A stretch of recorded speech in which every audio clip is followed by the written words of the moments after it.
Hello दोस्तों, आप सबका प्यारा दोस्त यानी कि मैं एक ऐसे ही महत्वपूर्ण वीडियो लेके आया हूँ जो एक ऐसे इंसान के ऊपर बेस्ड है जो इस दुनिया को अपने अलग ही अंदाज से देखते थे। तो उस महान इंसान का नाम है लियोनार्डो दा विंची। तो आप सभी ने लियोनार्डो दा विंची का नाम तो सुना ही होगा और उनके पेंटिंग के बारे में सुना होगा और देखा भी होगा। तो चलिए इस वीडियो के जरिए लियोनार्डो दा विंची के कुछ ऐसी पेंटिंग के बारे में देखेंगे जो इस वक्त भी अनसुलझी है।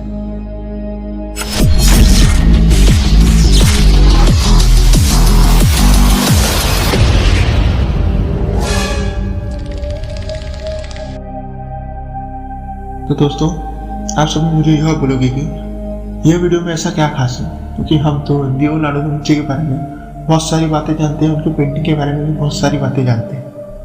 तो दोस्तों, इस वीडियो में हम ऐसे 3 पेंटिंग के बारे में ही जानेंगे, सिर्फ 3, लेकिन वह बहुत महत्वपूर्ण है क्योंकि उन्हें हाल ही में ही उनके मिस्ट्रीज को सुलझाने की कोशिश किया गया है। सुलझ तो गई है लेकिन इतनी भी नहीं सुलझी, लेकिन हाँ, कोशिश तो है। आगे चल के शायद वो सुलझ जाए, लेकिन मैं चाहता था कि यह बात आप लोगों को भी पता चले, तो इसलिए मैंने यह वीडियो बनाया हूँ।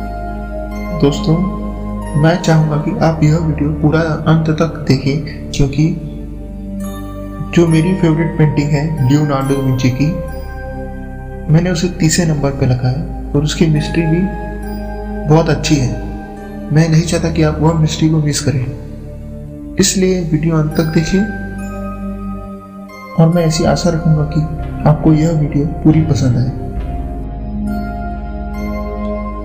एक ऐसा आर्टिस्ट जिसकी पेंटिंग बेशकीमती धरोहर है, और लियोनार्डो ने दुनिया की सबसे बेहतरीन पेंटिंग बनाई है, Mona Lisa, the last supper, lady with dear mind. एक ऐसे जीनियस जिनकी खोजें अपने वक्त से भी बहुत आगे ही थी, और उन्होंने टैंक्स, हेलीकॉप्टर्स की रूपरेखा भी बना ली थी, और ऐसी ऐसी चीजों की रूपरेखा बना ली थी जिसे हम अपनी जिंदगी में अभी हकीकत बनते देख रहे हैं। लेकिन बहुत से लोग ऐसा भी मानते थे कि लियोनार्डो दा विंची को पढ़ रहे हुए यह सब चीजों का नॉलेज मिलता था, और उनके हर पेंटिंग में कोई ना कोई एक ऐसा राज छुपा होता है जो हम शायद उस पेंटिंग के जरिए ब्रह्मांड के कुछ ऐसे अनसुलझे रहस्यों को भी शायद सुलझा सकते हैं।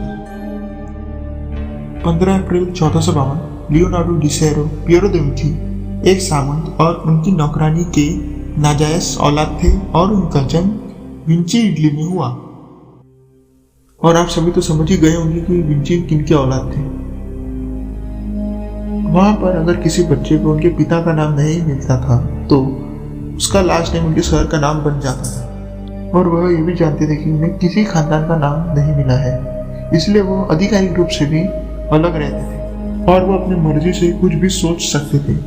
जब वो टीनएजर थे तब लियोनार्डो दा विंची अपने करीबी शहर में बस गए थे, और उस वक्त वह शहर सांस्कृतिक गतिविधियों का केंद्र भी था। लियोनार्डो फ्लोरेंस के मशहूर पेंटर एंड्रेलिया डेरोरो के स्टूडियो से तालीम हासिल किए थे, पर वो वहां पर ज्यादातर खुद से ही सीखा करते थे। यही वजह थी कि उन्होंने कई विद्या और कलाओं में उन्होंने कई महारत हासिल कर लिए, और लियोनार्डो दा विंची को प्राचीन नॉलेज भी बहुत ज्यादा थी और वो नास्तिक भी थे। अब मैंने नास्तिक वर्ड इस्तेमाल किया, वो आपको आगे आने वाली पेंटिंग में पता चल ही जाएगा कि मैंने यह वर्ड का इस्तेमाल क्यों किया। उनकी अधूरी पेंटिंग एडवेरेस ऑफ मेगा है, जो उन्होंने 1431 में बनाया था। वो एक बाइबल के उस कहानी को दर्शाती है जिसमें 3 बुद्धिमान लोग नवजात ईसा को मिलने आते हैं, लेकिन उसे हम आज की नई टेक्नोलॉजी के जरिए देखें तो पता चलता है कि लियोनार्डो दा विंची के मूल स्केच में कई ऐसी बारीकियां हैं जिन्हें हम आज अपनी नंगी आंखों से भी नहीं देख सकते। फ्लोरेंस, इटली, साल 2002।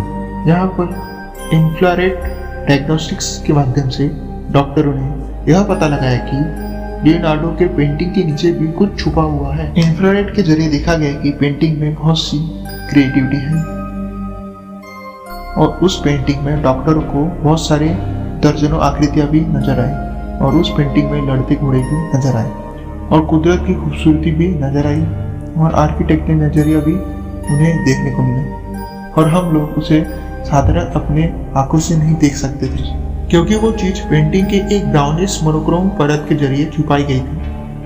और आप देख सकते हैं कि पेंटिंग के लेफ्ट कॉर्नर में कई लोग निराश से होकर किसी देवालय के खंडर के पायरी पर बैठे नजर आ रहे हैं। जब डॉक्टरों ने अपने इंफ्रारेड तकनीक के जरिए देखा तो यह नजर आया, और डॉक्टरों को रिसर्च करके पता चला कि जो लोग पायरी पर बैठे हैं वो सिर्फ बैठे नहीं, वहां पर किसी चीज पर काम कर रहे थे। वो मिस्र के एक देवालय को बना रहे थे, और देवालय के सबसे ऊपर एक कमल का फूल बना हुआ था। उस फूल को प्राचीनों में फ्लावर ऑफ लाइफ कहा जाता है, और यह फूल साधारण नहीं होता, बहुत महत्वपूर्ण फूल होता है।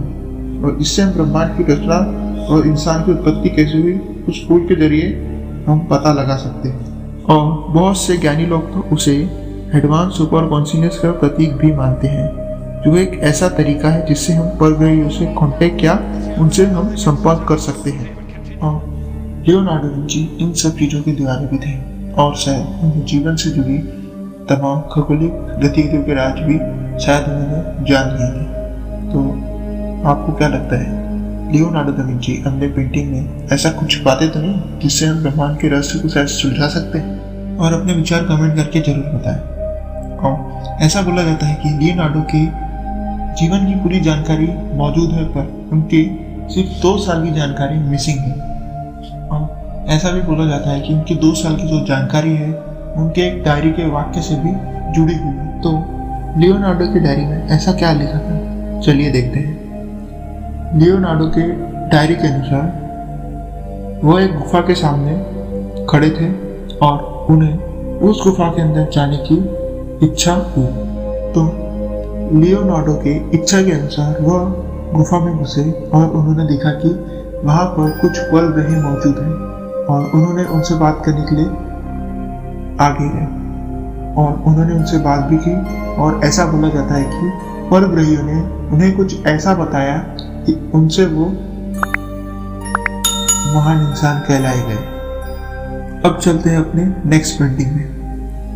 पेंटिंग का नाम द लास्ट सपर। वो एक शानदार म्यूरल है, 15 फीट से ऊंचा और 30 फीट से चौड़ा, जो एक बाइबल की घटना को दर्शाता है, जिसमें यीशु अपने शिष्य से कहते हैं कि मुझे लगता है कि आप में से मुझे कोई एक धोखा देगा। और हम देख सकते हैं कि उस पेंटिंग को देख के ऐसा लगता है कि वक्त थम सा गया हो। अगर आपके पास मान लो रिमोट कंट्रोल है तो आप उस सीन को पॉज करें, फिर उसे हम पॉज करें तो आप देख सकते हैं कि आपको इस तरह कुछ नजर आएगा।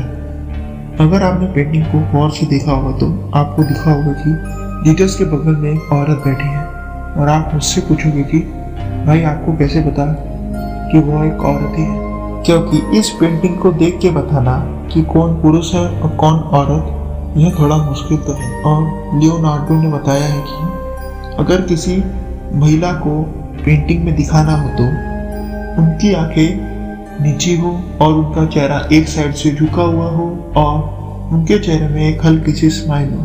तो आप समझ ही गए होंगे कि मैंने ऐसा क्यों बोला, बगल में एक औरत ही बैठी है। और इस पेंटिंग में एक और अजीब बात है, इस पेंटिंग में एक धुन भी बन रही है।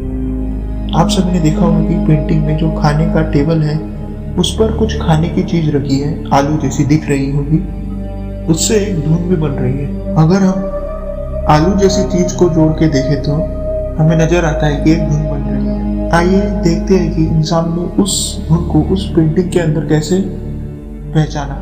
इंसान ने उस पेंटिंग में टेबल क्लॉथ को देखा और उन्हें कुछ अजीब सा लगा। उन्होंने देखा कि कुछ वर्टिकल और कुछ हॉरिजॉन्टल लाइन बन रही है।